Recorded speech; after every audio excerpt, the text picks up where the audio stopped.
कि फिर भी थी उनकी हम आज की समझ बैठे, कि फिर भी थी उनकी हम हंस की समझ बैठे।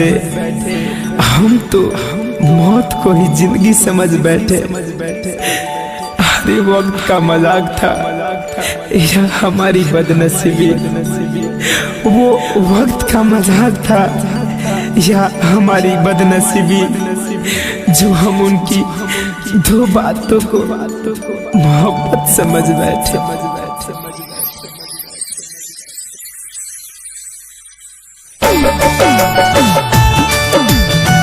Music by Shiv Manmohan.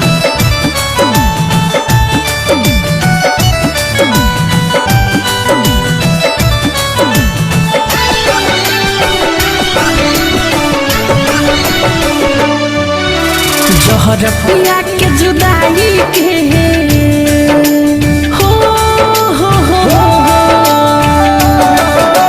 जहर पिया के जुदाई के जियल कैल मुश्किल, खून के आंसू हमार रोवत दिल, खून के आंसू हमार रोवत दिल।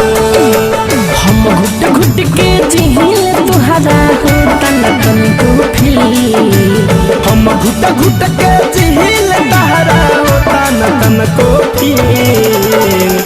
खून के आंसू हमार रोवत दिल है, खून के आंसू हमार रोवत दिल।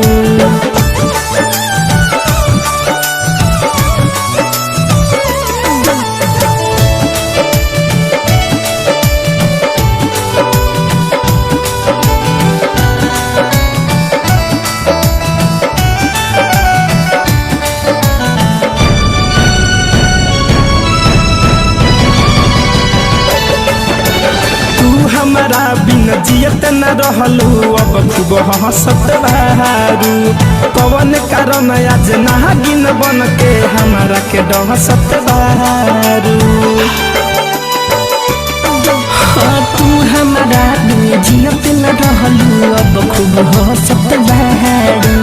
कौन कारण आज नागिन बन के हमारा के डहसत बहारू। प्यार के जिंदगी देवे वाला भइल काहे कातिल, प्यार के जिंदगी देवे वाला भइल काहे कातिल। खून के आंसू हमार रोवत दिल है, खून के आंसू हमार रोवत दिल।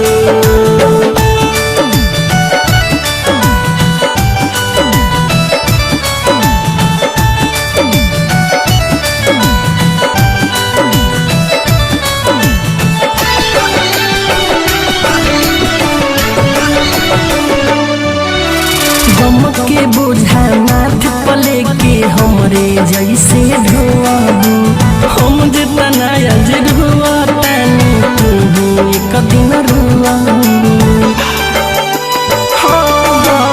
गम के बोझा माथ पले के हमरे जैसन ढोआबू, हम जितना आज रोआतानी तू एक दिन रोआबू।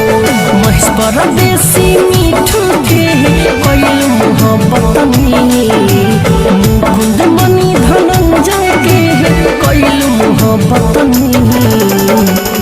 खून के आंसू हमन रोवत दिल है, खून के आंसू हमार रोवत दिल। हम घुट घुट के जिहिल तुहरा हो तन तन को फिल, हम घुट घुट के जिहिल तहरा हो तन तन को फिल।